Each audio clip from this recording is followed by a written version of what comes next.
이 시간 교회라는 주제를 가지고 말씀을 선포하려고 합니다. 오늘 함께 나눌 말씀은 에베소서 1장 3절부터 6절까지의 말씀입니다. 우리 네 구절 같이 합독하도록 하시겠습니다. 에베소서 3장 1절부터 6절 다 같이 합독하도록 하겠습니다. 시작.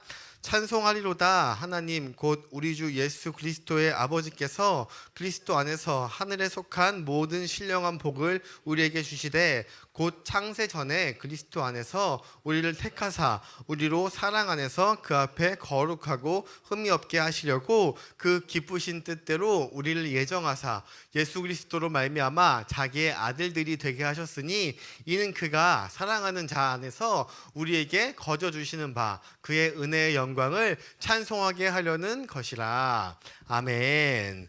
할렐루야.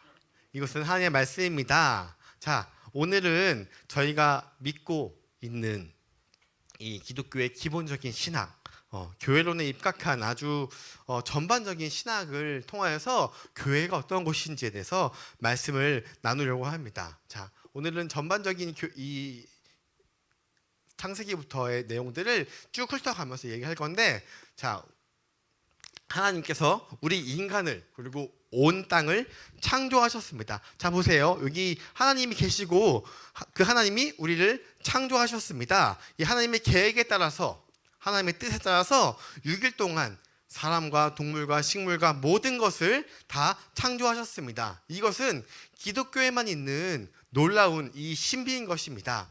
하나님이 우리를 향하여 가지고 계신 그 계획을 가지고 하나님의 그분의 뜻을 가지고 이 땅을 만드시고 인간을 만드셨습니다. 거기서 그치는 것이 아니라 그 하나님의 사랑, 우리를 향한 그 사랑의 마음을 가지고 하나님의 존재가 하나님의 존재를 따라서 그 형상을 따라서 우리를 지으셔서 그분과 하나님과 우리가 교제하며 살기를 원하셨습니다. 그래서 이 창조라는 것은 어떠한 시작점이 아닙니다. 우리가 보통 뭘 창조하자, 뭔가를 하자라고 하면 뭔가를 시작하자고 생각하는데 여기서 말하는 하나님의 창조는 바로 완성이에요. 이해가 되십니까? 하나님은 이 창조를 통해서 뭔가를 준비하고 이제부터 뭔가를 할 거야 라고 주어진 것이 아니라 창조의 6일은 모든 것을 완성하시고 온전히 이루는 시간으로 이 창조를 사용하셨습니다. 그래서 우리가 충만하다, 모든 것이 갖춰져 있다, 완전하다, 온전하다라고 하는 그 말을 할 때 우리가 떠올려야 할 것은 바로 이 하나님의 창조를 떠올려야 할 때인 것입니다. 우리를 하나님께 창조하시고 어느 곳에 주셨을까요? 에덴 동산. 우리 인간을 창조하시고 이 에덴 동산에 주셨습니다. 이 에덴이라는 말은 우리 말로 번역을 하면 기쁨이라는 뜻이에요. 기쁨. 그래서 에덴 동산은 기쁨의 동산이다 라는 뜻인 것이에요. 하나님께서 아무런 부족함이 없는 완전한 상태로, 기쁨의 상태로 주셨다는 말을 하는 것입니다. 가장 완전한 상태. 하나님이 보실 때 인간이 아무리 노력해도 이것보다 더 완전하고 더 기쁠 수 없습니다. 완전하고 온전하고 가장 기쁘고 가장 의미 있는 상태가 바로 이 에덴의 동산에서 있는 시간인데, 왜 그러냐면 하나님과 동행하고 하나님과 교제하고 사는 것, 창조주와 우리가 인격적으로 만나서 관계를 맺고 사는 것, 이것이 바로 창조의 원형이고 하나님께서 우리를 지으시고 하나님이 함께 누리길 원하시는 그 가장 기쁜 상태인 것이에요. 그렇게 하셨기 때문에 하나님께서 7일째 뭐 하셨죠? 안식하신 거예요. 6일 동안 창조하시고 쉼 없이 만드시고 7일째 안식하셨다. 근데 이 7일째 안식하셨다는 것을 우리가 조금 더 정확하게 의미를 알아야 되는데, 우리가 많이 알기로는 6일째 하나님께서 열심히 일하셨으니까 7일째 완전히 쉬는 것이다 라고 알고 계시죠. 그런데 사실 개념이 살짝 틀립니다.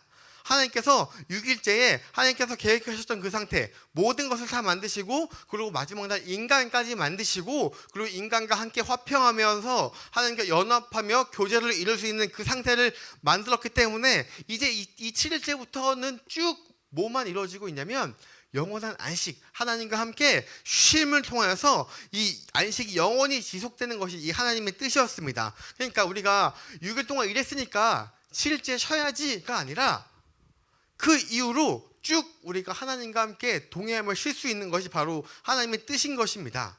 인간이 눈 떴을 때 며칠째예요?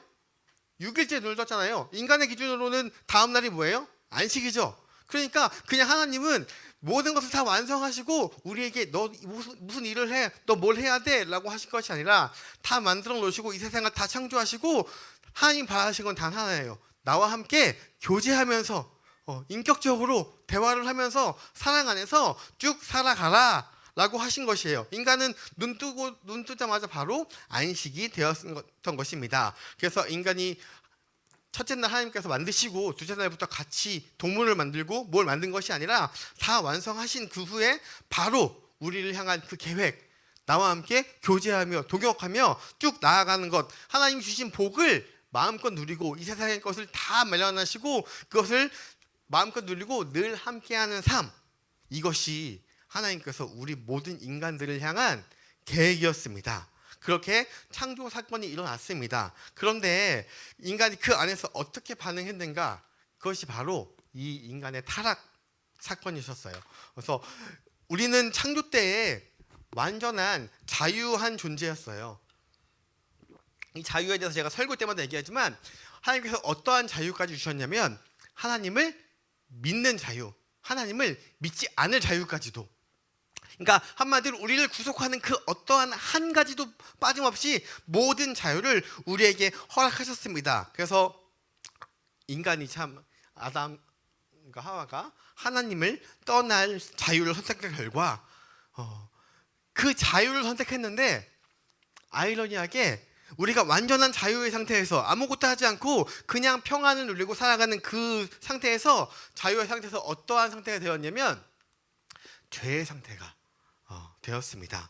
성경을 그것을 뭐라고 표현하냐면 죄의 종이 되었다, 죄의 노예가 되었다라고 이야기합니다. 하나님을 떠나서 자기만의 자유, 나만의 자유를 누릴 것 같아서 떠나간 그 결과가 결국 자유함이 아니라 죄의 자유, 죄의 노예가 된 것입니다.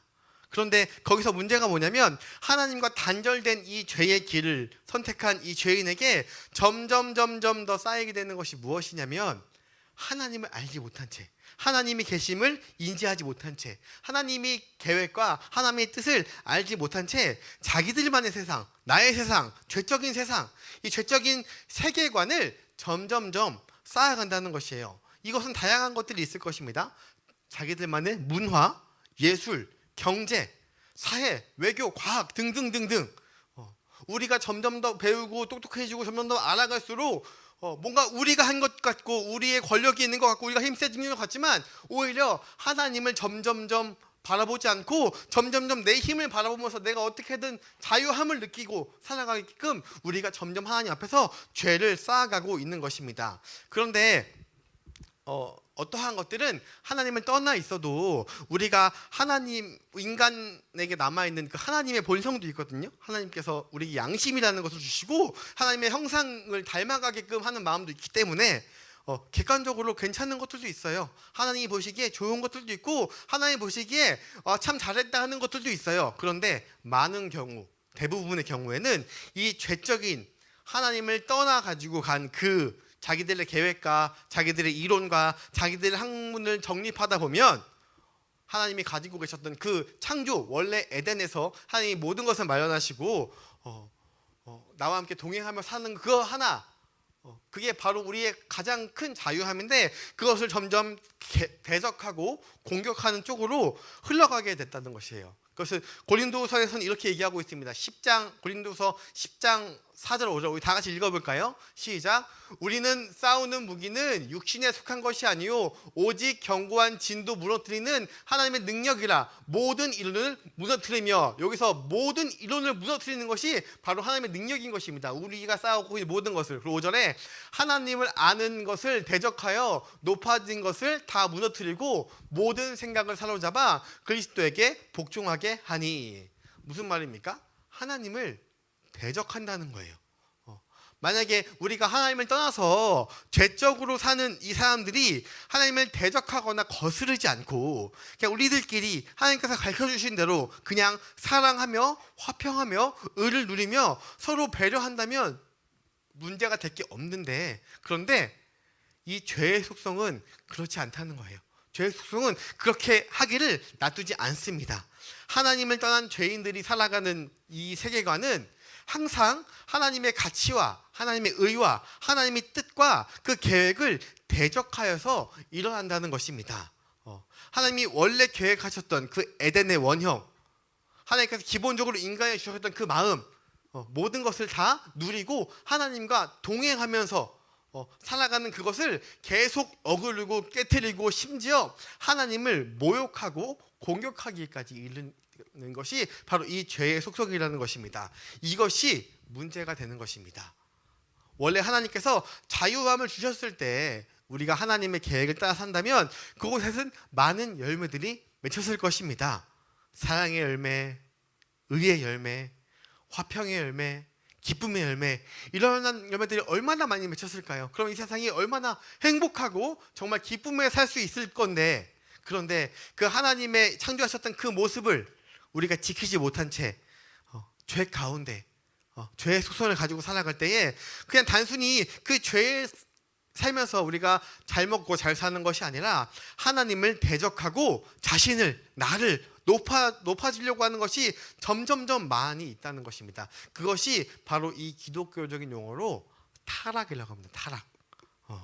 하나님을 떠난 상태, 죽어있는 상태, 영이 살아있지 못하는 상태를 이야기하고 있습니다. 자, 이 타락하고 있는 이 인간들을 향하여 하나님이 보이시는 그 반응, 죽어있는 인간들을 살리기 위해서 하나님이 하신 것이 바로 구원입니다. 구원. 죄인을 향하여 하나님께서 보이시는 마음, 너희들 거기 있으면 죽어, 거기 있으면 악한 죄 가운데 빠져서 결국 죽어. 그러니까 나에게로 돌아와. 나에게로 돌아와서 다시 한번 내가 에덴과 같은 기쁨을 너에게 줄게. 나와 함께 한다면 너가 그곳이 어디 있든 천국, 하늘나라와 같은 그런 기쁨이 회복될 거야. 내가 너희들을 위해서 내 아들을 보내서 내가 다시 그 에덴의 모습, 그 창조의 원형을 다시 회복할 거야. 돌아와. 내가 사랑이다. 내가 진리다. 나에게 돌아오라고 하나님이 인간을 향하여 보이시는 그 반응이 바로 계시입니다. 성경은 하나님의 계시의 내용으로 쭉 다 써 있는 것이에요.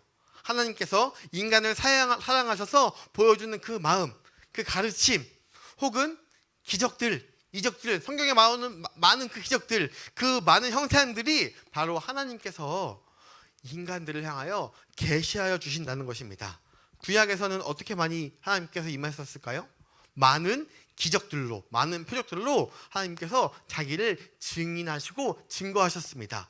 이스라엘을 구원하심으로 보여준 그 수많은 기적들, 표적들을 보여주셨어요. 그래서 이 수많은 기적들과 표적들을 보여준 이유가 뭐라고요?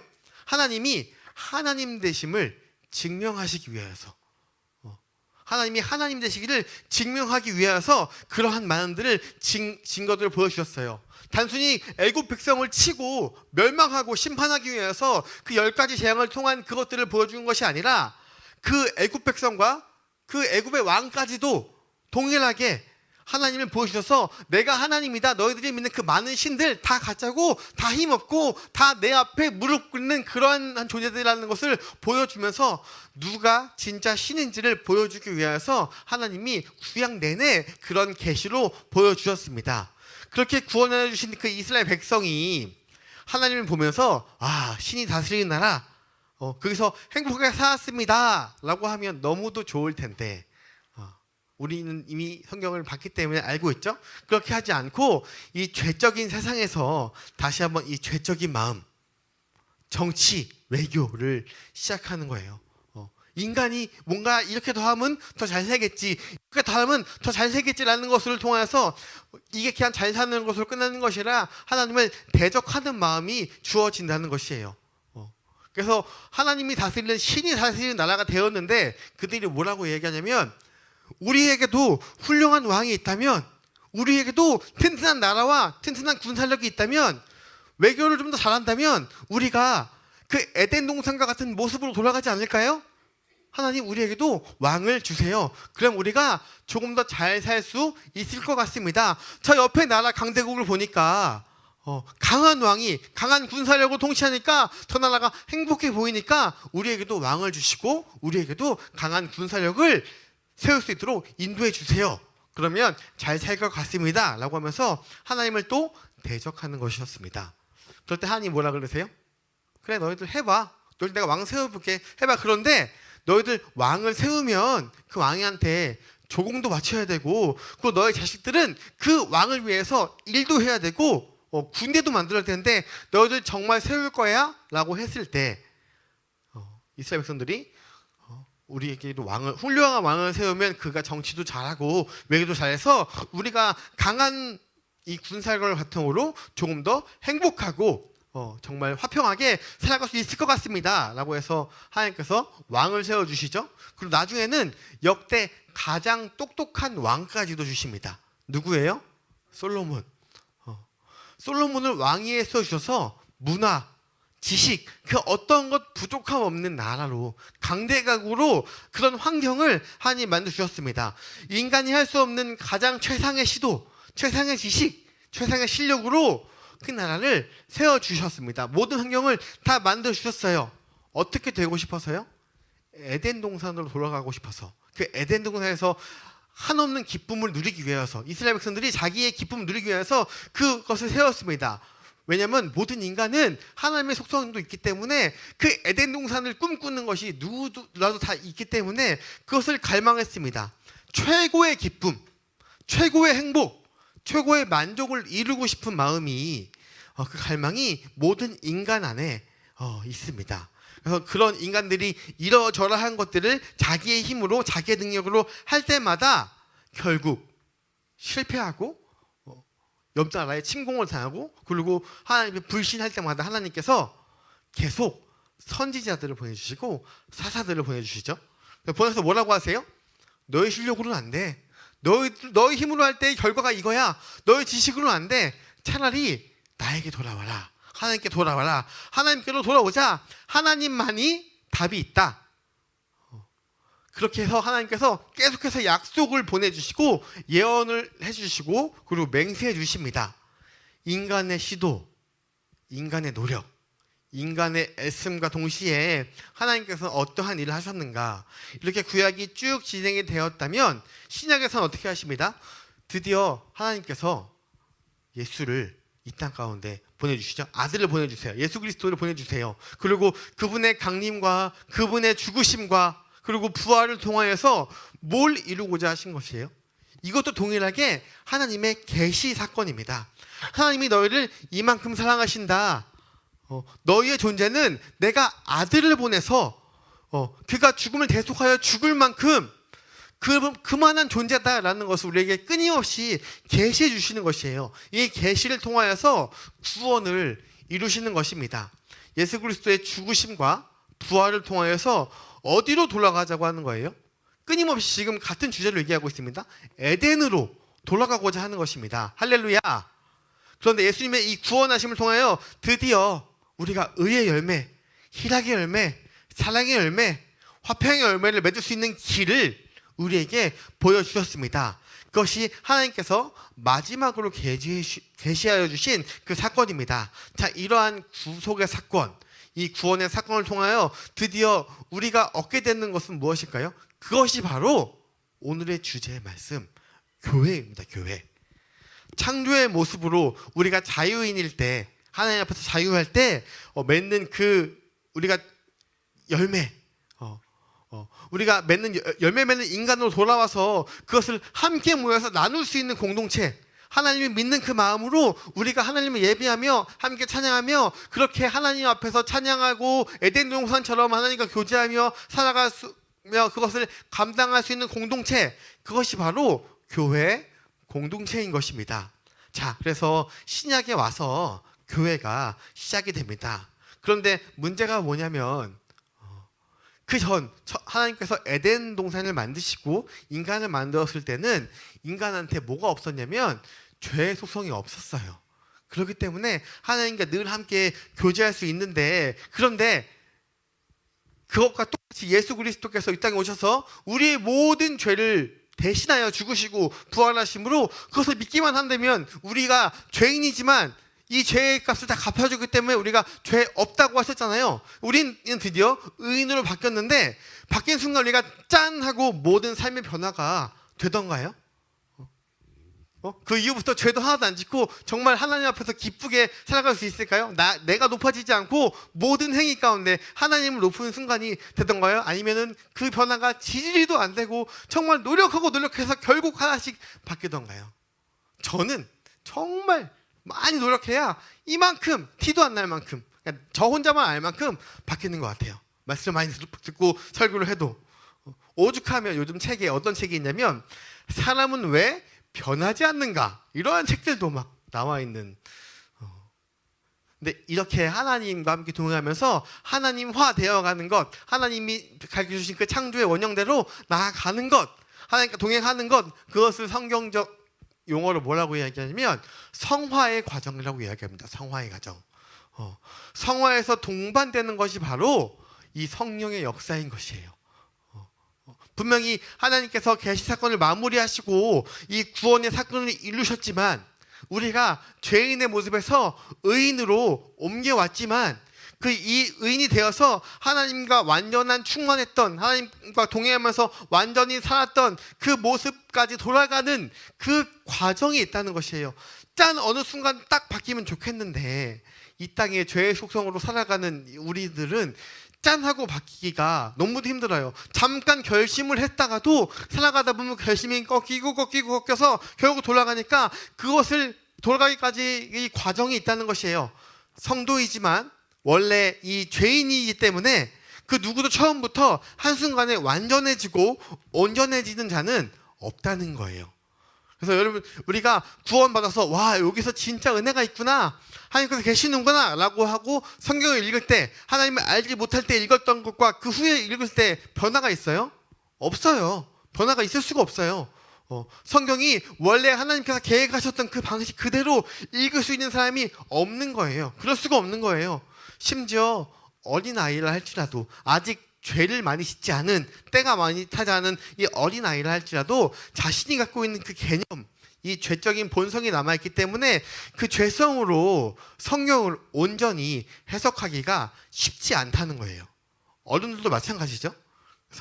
그래서 교회에서 하는 일이 뭐냐면, 이 강단에서 예배할 때 가장 중요하게 하는 것이 뭐냐면, 내가 죄인이었을 때 내 스스로 했던 노력과 애씀으로 뭉쳐있다가 우리가 구원을 받은 거예요. 예수 그리스도를 통해서. 그래서 하나님께서 처음 계획하고 만드셨던 그 에덴처럼 우리가 살고 싶은데, 내가 가지고 있던 그 원래 것들이, 그 죄들이 그 하나님의 성경을 제대로 보고 제대로 나아갈 수 없게끔 할 때가 너무도 많기 때문에 이 설교의 자리에서 이러한 말씀이, 하나님의 말씀 선포할 때, 아, 내가 그전에는 잘 몰랐는데, 성경 읽을 때는 텍스트를 읽으니까 잘 몰랐는데, 이런 목사님의 설교, 그리고 제가 하는 설교를 듣고, 아, 이 뜻이 이런 것이구나, 하나님이 이렇게 하셨구나, 하나님이 원래 의도하던 뜻이 있었구나, 원래 목적하던 뜻이 있었구나 라는 것을 배우고 나누고, 그것을 통하여서 우리 교회는 목장 예배를 통해서 그 목장으로 우리가 하나님을 조금 더 잘 알아갈 수 있는 그런 공동체로 세워주시기 위해서 하나님이 이 교회를 주신 것입니다.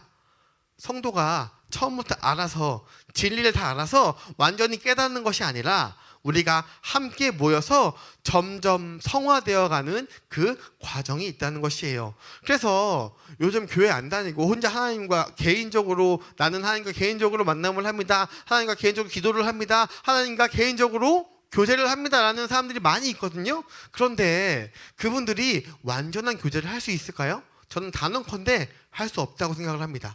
그분들이 하나님과 완전한 교제를 하기 위해서 어떤 조건이 따르냐면, 그 외부 사람들을 아무도 만나지 않고 혼자서 골방에서 죽어라 성경을 보면서 하나님과 1대1로 교제를 하면 아마 가능할 거예요.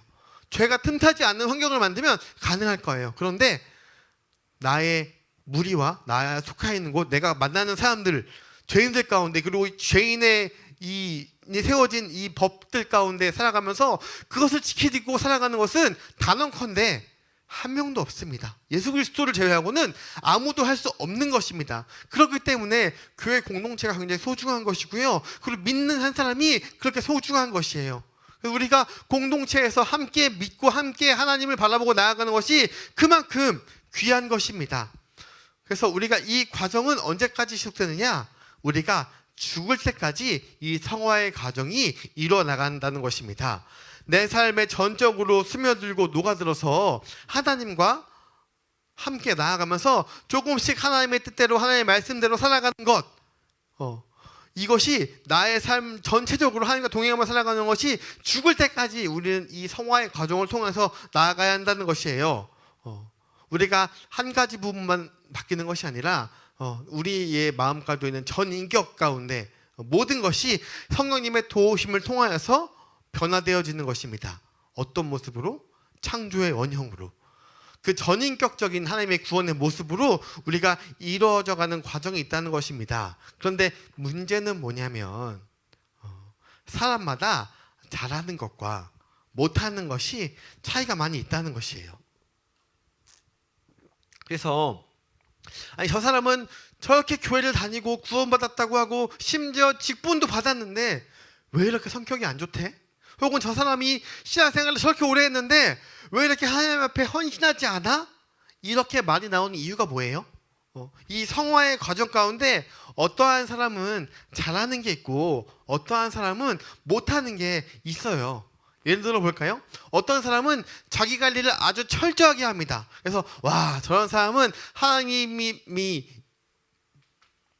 속성 중에서 근면, 성실, 자기관리 이런 걸 너무 잘해. 그런데 이 사람이 공감 능력이 없어요. 그래서 다른 사람이 아파하건 기쁘건 관심이 없이 자기만 잘해. 자기만 열심히 하고 자기만 열심히 하는 사람들이 있습니다. 이 사람은 어떤 전인격적인 변화가 일어나야 할까요? 자신이 잘한 것들도 있지만 자신이 부족한 부분, 또 하나님께서 가르쳐주시는 부분에 대해서 더 많이 개발되고 더 많이 은혜를 받아야겠죠. 더 많이 성령의 인도하심 받아야겠죠. 어떤 사람은 지식이 너무 많아서 이 지식이 너무 많아서 직충에서 하나님 믿고 나니까 그 전에 가지고 있던 지식들을 다 버리고 하나님의 가치관, 하나님의 생각, 그 성경을 달달 외울 만큼 그만큼 하나님의 가치관을 똘똘 뭉쳐있고 하나님을 연구해서 신학책을 연구하고 많은 지식을 선nhập 하는 사람들도 있어요. 그런데 남을 전혀 돕지 않습니다.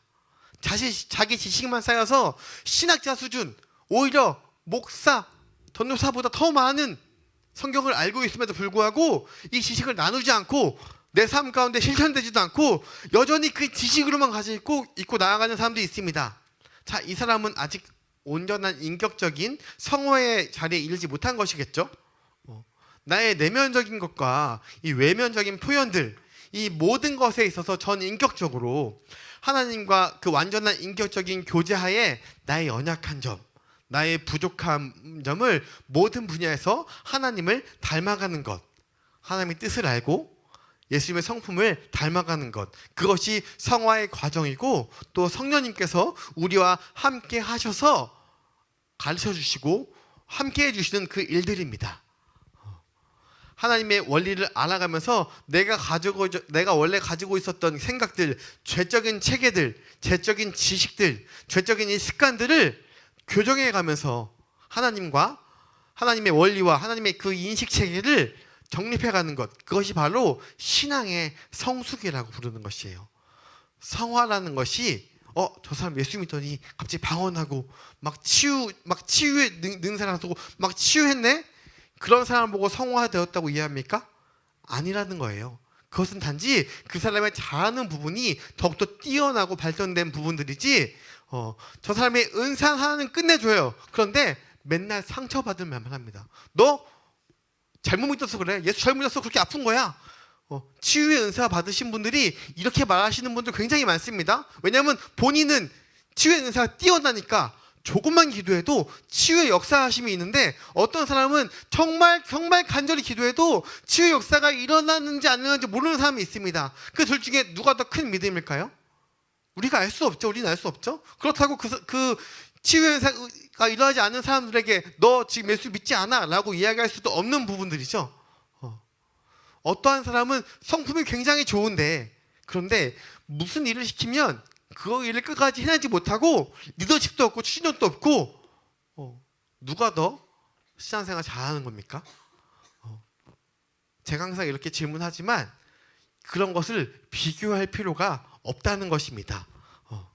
신앙은 나와 하나님의 만남이지, 누구와 비교해서 누구의 능력이 더 크고 누구의 기도가 더 이루어지고 누구의 하나님이 더 큰 능력을 주셔서 이렇게 비교하고 차이를 두는 것이 아니라는 것입니다. 이 성화라는 것은 아주 전인격적인 것이기 때문에, 하나님과 나 사이에 인격적인 만남이기 때문에 교회에서 나보다 잘났네, 못났네 비교할 필요가 있을까요? 없다는 것입니다.